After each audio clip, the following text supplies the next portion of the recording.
Mais uma vez nós temos o privilégio de, no culto, participar da ceia do Senhor.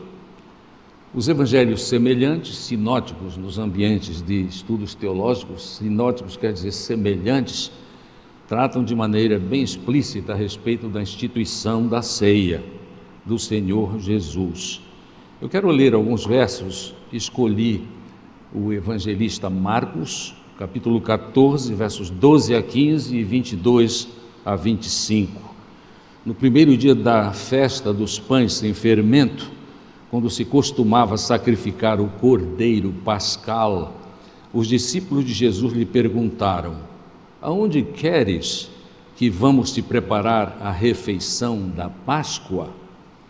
Então ele enviou 2 de seus discípulos, dizendo-lhes: entrem na cidade, e um homem carregando um pote de água virá ao encontro de vocês. Sigam-no e digam ao dono da casa em que ele entrar: o mestre pergunta, onde é o meu salão de hóspedes, no qual poderei comer a Páscoa com os meus discípulos? Ele mostrará uma ampla sala no andar superior, mobiliada e pronta. Façam ali os preparativos para nós. Versos 22 em diante. E enquanto comiam, Jesus tomou o pão, deu graças, partiu-o e o deu aos discípulos e disse: tomem, isto é o meu corpo. Em seguida tomou o cálice, deu graças, ofereceu aos discípulos e todos beberam. E disse-lhes: isto é o meu sangue da aliança, que é derramado em favor de muitos. Eu afirmo que não beberei outra vez do fruto da videira, até aquele dia em que beberei o vinho novo no reino de Deus. Os textos dos evangelhos semelhantes são todos preciosos, e há algumas pequenas diferenças entre os textos, o que tem causado no mundo teológico e nos ambientes de seminário muita discussão. E eu vou classificar para os irmãos tola, porque a palavra de Deus diz a verdade, mas é verdade que às vezes, quando nós comentamos demais textos bíblicos, nós às vezes damos lugar para uma criatividade exagerada, que acaba perturbando o centro da mensagem do Senhor. E o centro não é outro senão o fato de que Jesus Cristo, o único Salvador, morreu por nós. É sabido, é verdade, que o texto mais antigo a respeito desta instituição da ceia é o texto da lavra do apóstolo Paulo, na sua primeira carta aos de Corinto. E no capítulo 11 nós temos o texto que é, sem dúvida, o texto mais lido em ocasiões quando nós celebramos com muita alegria a ceia do Senhor. Eu quero ler desde o verso 23.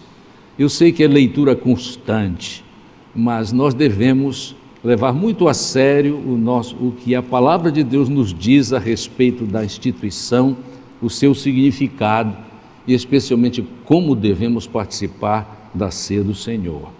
O apóstolo Paulo, a partir do verso 23, inspirado pelo Espírito Santo de Deus, escreveu: pois recebi do Senhor o que também entreguei a vocês, que o Senhor Jesus, na noite em que foi traído, tomou o pão e, tendo dado graças, partiu-o e disse: isto é o meu corpo que é dado em favor de vocês, façam isto em memória de mim. Da mesma forma, depois da ceia, ele tomou o cálice e disse: este cálice é a nova aliança no meu sangue. Façam isto sempre que o beberem em memória de mim. Porque sempre que comerem deste pão e beberem deste cálice, vocês anunciam a morte do Senhor até que ele venha. E o texto continua: portanto, todo aquele que comer o pão ou beber o cálice do Senhor indignamente será culpado de pecar contra o corpo e o sangue do Senhor. Examine-se cada um a si mesmo, e então coma do pão e beba do cálice, pois quem come e bebe sem discernir o corpo do Senhor, come e bebe para a sua própria condenação. Por isso há entre vós muitos fracos e doentes, e vários já dormiram. Mas se nós tivéssemos o cuidado de examinar a nós mesmos, não receberíamos juízo. Quando, porém, somos julgados pelo Senhor, estamos sendo disciplinados para que não sejamos condenados com o mundo. Portanto, meus amados irmãos, quando vocês se reunirem para comer, esperem uns pelos outros. Se alguém estiver com fome, coma em casa, para que, quando vocês se reunirem, isso não resulte em condenação. Este texto é muito precioso e, de fato, é uma excelente advertência para todos os que, desde então, têm seguido, e aqui para nós que pretendemos continuar seguindo o Senhor Jesus. Sim, ali na igreja de Corinto era tão próximo, né, da experiência de vivência com Jesus Cristo, para muitos deles, com certeza, nós podemos entender a preocupação humana, natural, do apóstolo Paulo a respeito da experiência da igreja que ele tanto amava, uma igreja problemática, a igreja de Corinto. E Deus usou o apóstolo Paulo para confrontar a igreja de Corinto nos seus erros. Ele diz claramente: olha, o que vocês estão praticando não é a ceia do Senhor, porque Jesus pretendia outra coisa quando ele instituiu a ceia. Vocês estão dando amplas manifestações do seu egocentrismo. Vocês humilham os pobres. Havia uma separação social muito grave ali, né? Para aquilo em que eles tornaram, por rebeldia, a ceia do Senhor, que ele disse: isto não é ceia do Senhor. Ali, de fato, comia cada um na sua hora aquilo que havia trazido de casa, naquele banquete de amor ao qual era relacionado desde o início a ceia do Senhor. Então havia egocentrismo, havia humilhação dos pobres, havia falta de comunhão e havia desprezo tanto das realidades da ceia do Senhor quanto desprezo da igreja, porque no fim a igreja sofria, porque acabava imaginando que a ceia do Senhor era uma coisa e esta coisa era diferente da intenção e da orientação. Não é só a intenção, é a orientação de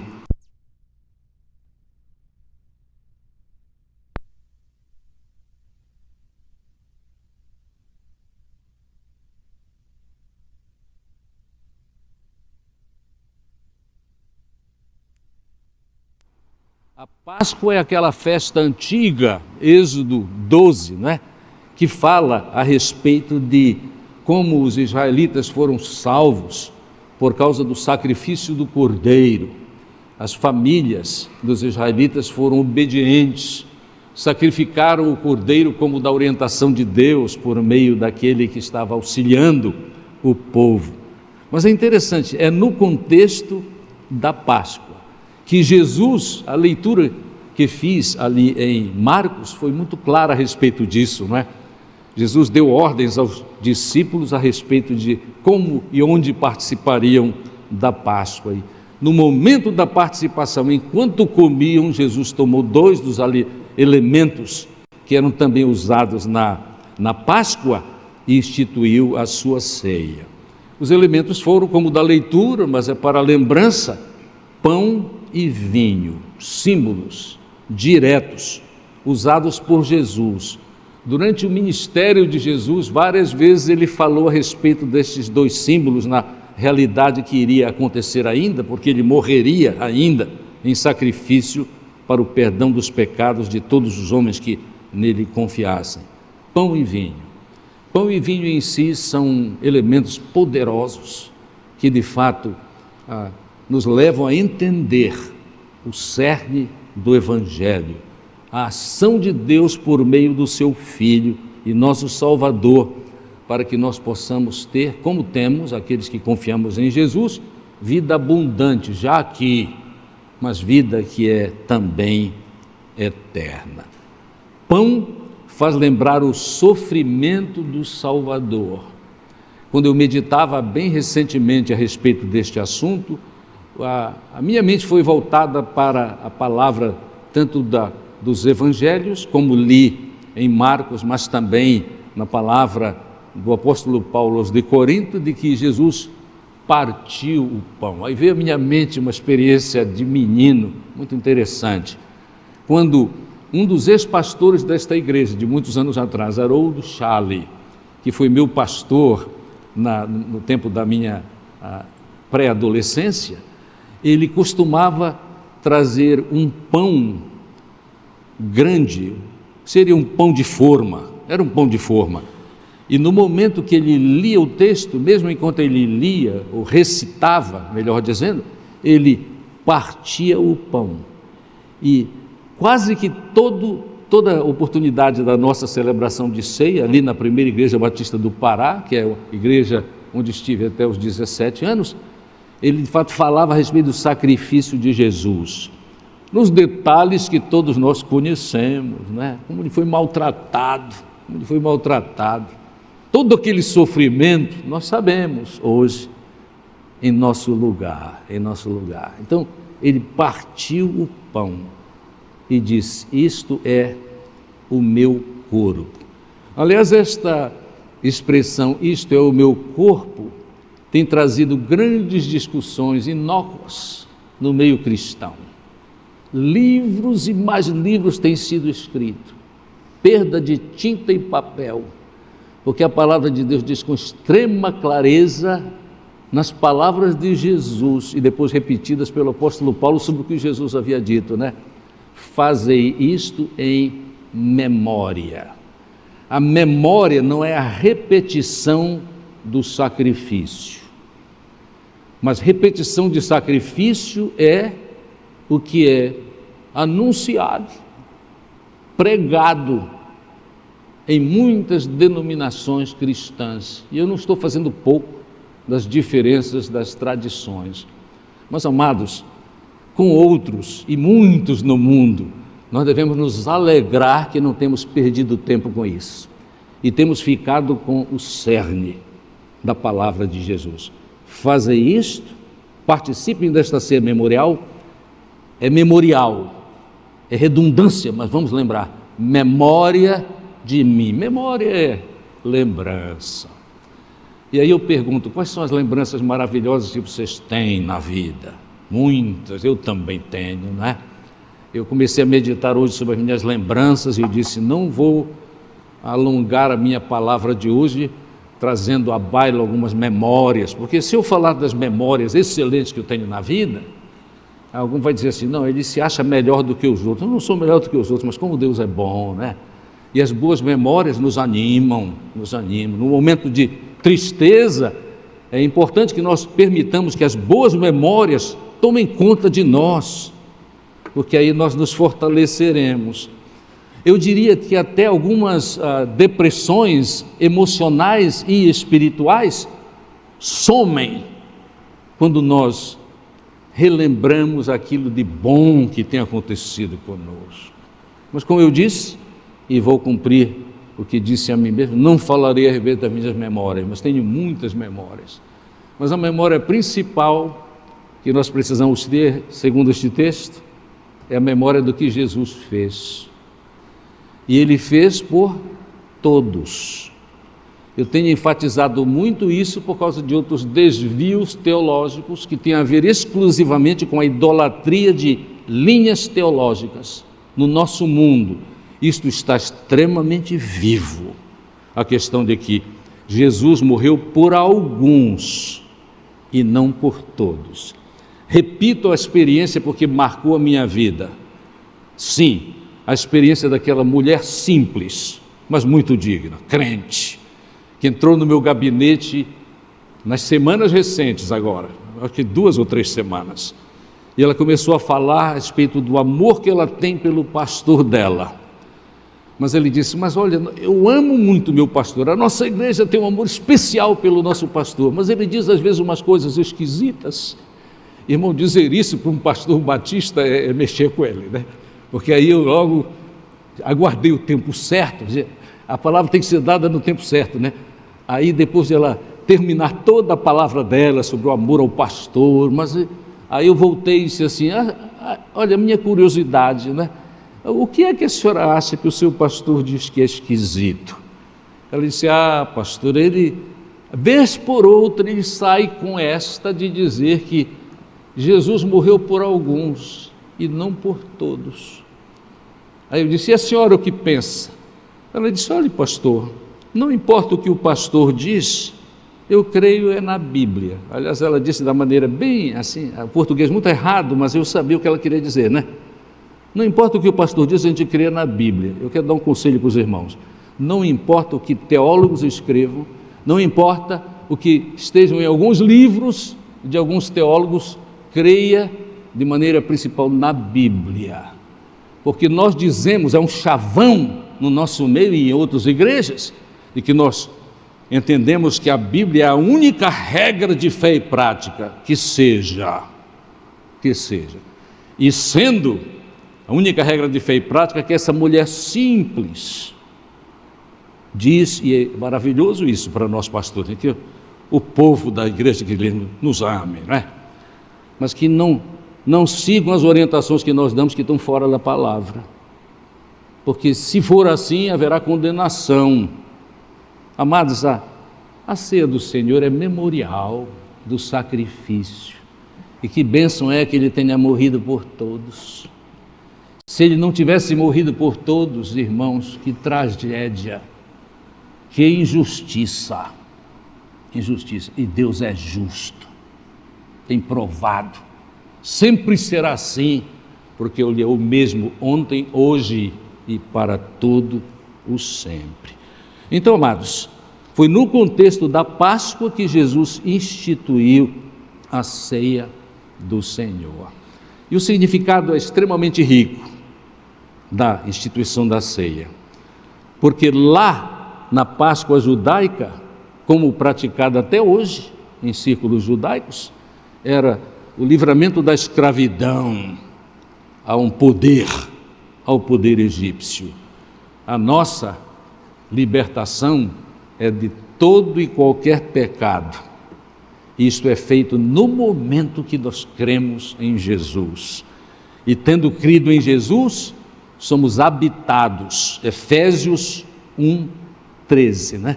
Somos habitados por Deus, pelo Espírito de Deus. Eu disse Deus para fazer isto bem claro, Espírito de Deus. E começamos a ter fruto, amor, alegria, paz, benignidade, mansidão e domínio próprio. E é uma luta constante, porque a nossa velha natureza quer levantar a cabeça, mas o Espírito tem poder, e nós vamos vencendo cada dia, vamos vencendo se de fato nos entregarmos à ação do Espírito. A vida é transformada, nós somos e continuamos a ser transformados por Deus, para a glória do seu nome e para a nossa segurança, que é Ele quem dá. Mas, amados, olha, este texto é um texto preciosíssimo. Ele nos alerta algumas coisas extremamente importantes, né? Uma destas é que nós precisamos ter muito cuidado para que na celebração nós entendamos o que está acontecendo. Nós entendamos o que aconteceu lá na cruz do Calvário e continuamos confiando nisto. Todos os amados devem ter observado, né, que verso 27 em diante, eu quero enfatizar isto. Portanto, todo aquele que comer o pão ou beber o cálice do Senhor, indignamente, será culpado de pecar contra o corpo e sangue do Senhor. Culpado de participar indignamente. Eu tenho escrito recentemente muitas coisas. Eu quero naturalmente alertar que, para mim mesmo, os irmãos sabem que eu não sou dado a escritas. Aliás, até uma reclamação justa de alguns irmãos de que eu não tenho escrito. Ao completar 100 anos eu vou começar a escrever um livro. E eu espero que os irmãos gastem dinheiro para comprar o meu livro.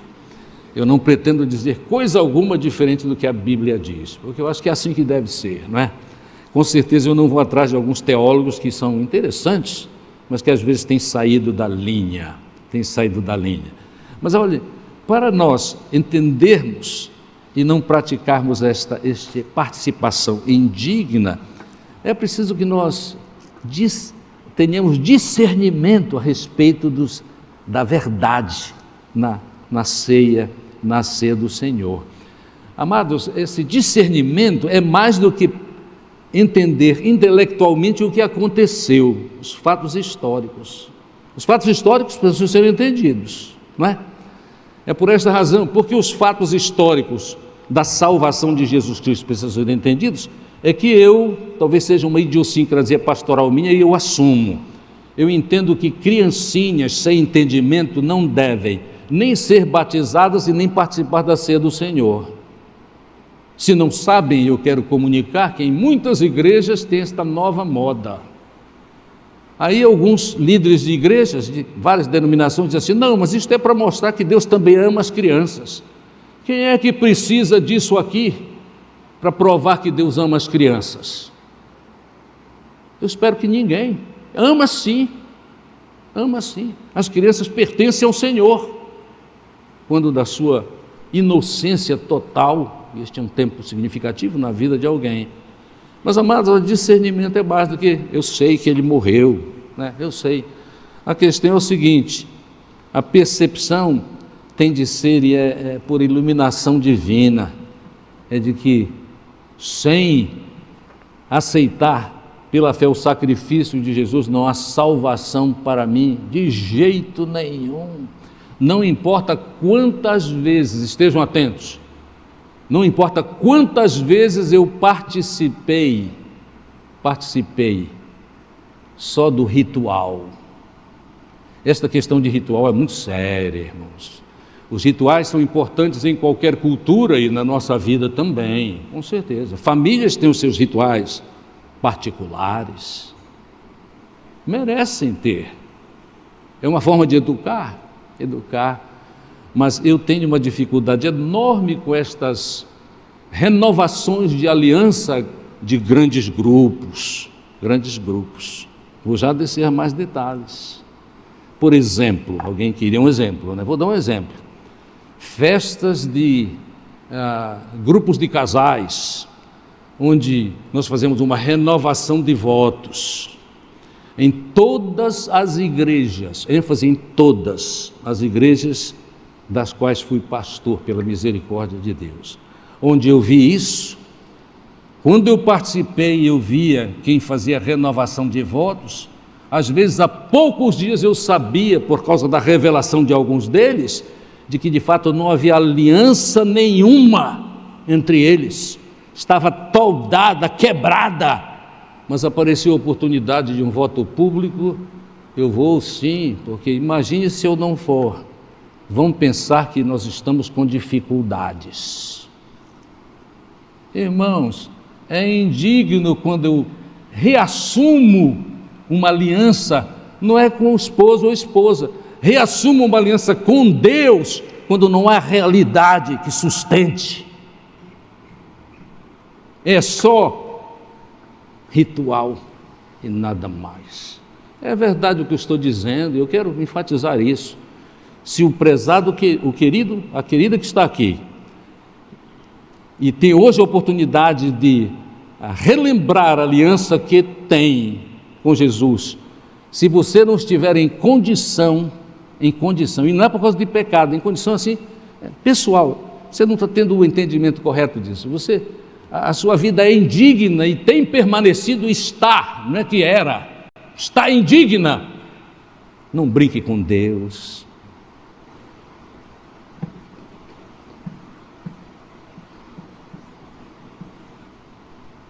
Quem participa indignamente, sem entendimento e sem aliança, é verdade, nenhum de nós é perfeito, mas a aliança está de pé. Se não estiver, não participe. É por isso que eu quero dizer, a ceia é do Senhor, não é da igreja. A ceia é livre. Eu vou usar uma palavra assim, mas não é bagunçada.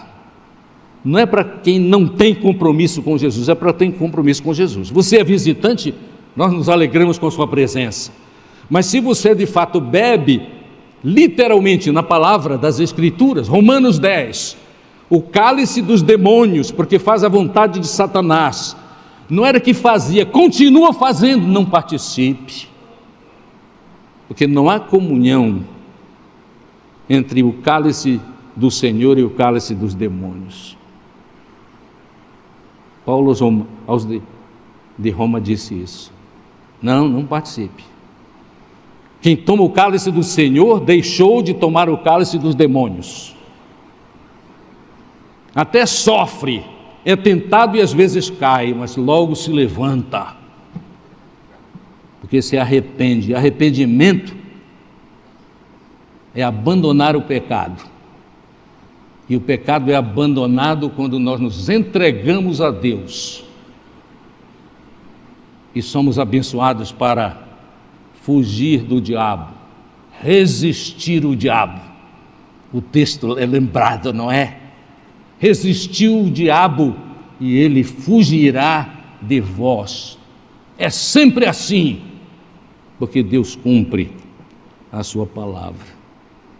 Amados, vamos ter cuidado com cerimoniais. Eles são bons quando não são meros rituais. Tem a ver com realidade.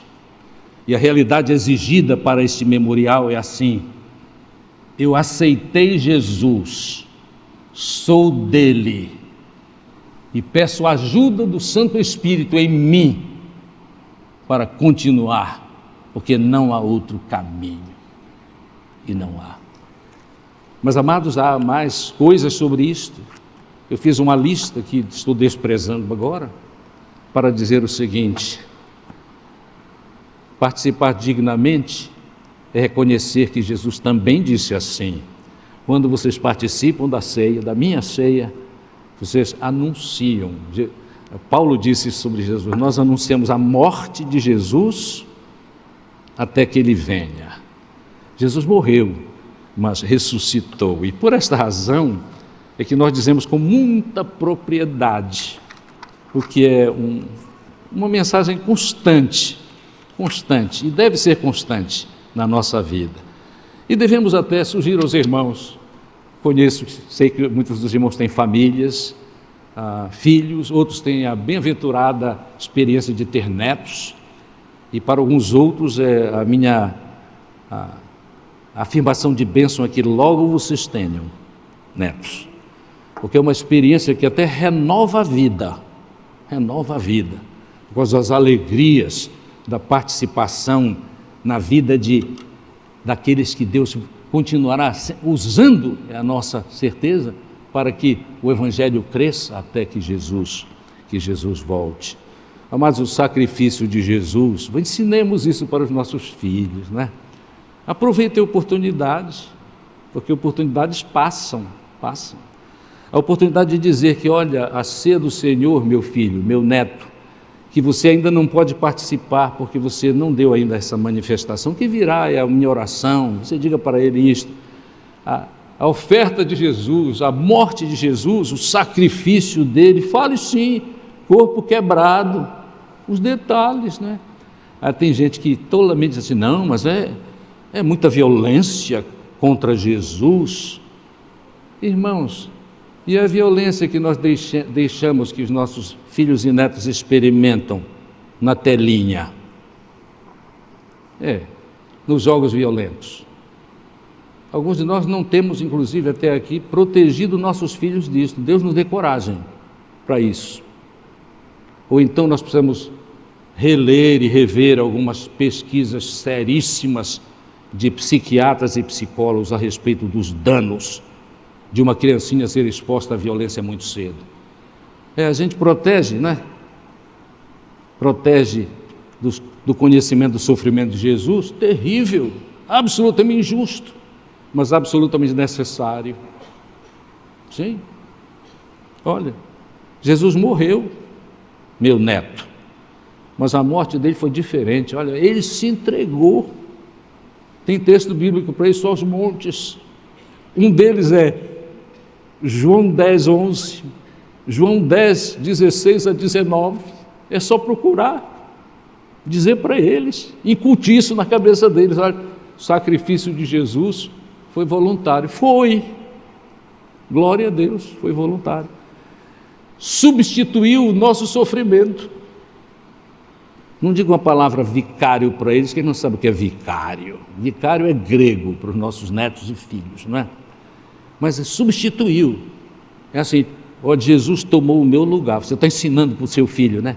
Olha, Jesus tomou o meu lugar. Jesus tomou o lugar, novamente, de todos os homens. E esta experiência de Jesus, este sacrifício de Jesus, é eficaz, é vitorioso, porque Jesus morreu mesmo, tanto morreu que foi sepultado. Tem muita história no Novo Testamento maravilhosa. Não ensine tudo de uma vez, mas ensine aos poucos e com consistência e repetição, aquela repetição abençoadora que faz parte de todo o processo de educação, de ensino verdadeiro. Olha, foi voluntário, foi substitutivo, foi eficaz e continua sendo. Aí, invariavelmente, depois de algum tempo, ele ouvindo as histórias, a sua história, o seu entusiasmo, porque você também foi salvo por Jesus e sabe disso, ele dirá assim: como é que eu faço para também celebrar esta relação com Jesus?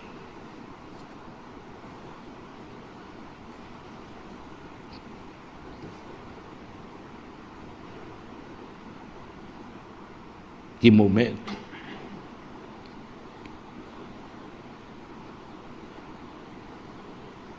Que bom sabermos a verdade. Simples. A participação é ato memorial. Depois da oração do diácono, que vou chamar no momento da ceia, o pão continua pão. Não vira magicamente o corpo de Jesus, a matéria do corpo de Jesus. Não. É o que alguns teólogos por aí dizem. A história explica como é que eles chegaram lá, mas eu posso tornar isto muito simples para vocês. Abandonaram a autoridade da Bíblia, porque na Bíblia a palavra que classifica o que Jesus fez quando instituiu é para memória, é para lembrança. Abençoada lembrança, é memória. Mas eu só posso participar do ato memorial se eu sou de Jesus. E aqui cabe, porque a palavra de Deus também ensina: examine-se cada um a si mesmo, cada um. Há igrejas onde o pastor é que analisa, e antes do culto, alguns de vocês não sabem disso, mas é verdade. É assim, o pastor logo na entrada, seria na entrada do culto, eu estaria lá na frente, e quando passasse o irmão eu diria assim: hoje você não participa. Você sabe que tem aquele banco ali dos pecadores? Não é brincadeira não, irmãos. Tem um banco dos pecadores. Eu não vou criticar aqui as tradições, mas é lamentável isso, porque a Bíblia diz só assim: examine-se cada um, isto é, você que se examina, mas haja sabedoria espiritual, porque se no seu autoexame for um exame: ó Senhor, tenha misericórdia de mim porque eu sou pecador, me abençoa, Senhor, e me fortalece para eu não andar caindo no mesmo pecado toda semana. Saio da igreja e cometo o mesmo pecado. Senhor, tem misericórdia de mim. Tu sabes que eu prezo e quero prezar muito mais a aliança que tenho contigo. Se não for assim, não participe. Porque este texto que eu li para os irmãos, muitos sofreram, muitos têm sofrido, mas alguns já dormiram. Não é o doce sono depois de terem visto o Flamengo ganhar um jogo. Não é. Morreram porque foram condenados. Na verdade, eles não foram condenados, eles se condenaram, porque eles insistiam em demonstrar uma aliança inexistente. Convite, em nome de Jesus. Se você pertence a Ele, participe deste abençoado memorial.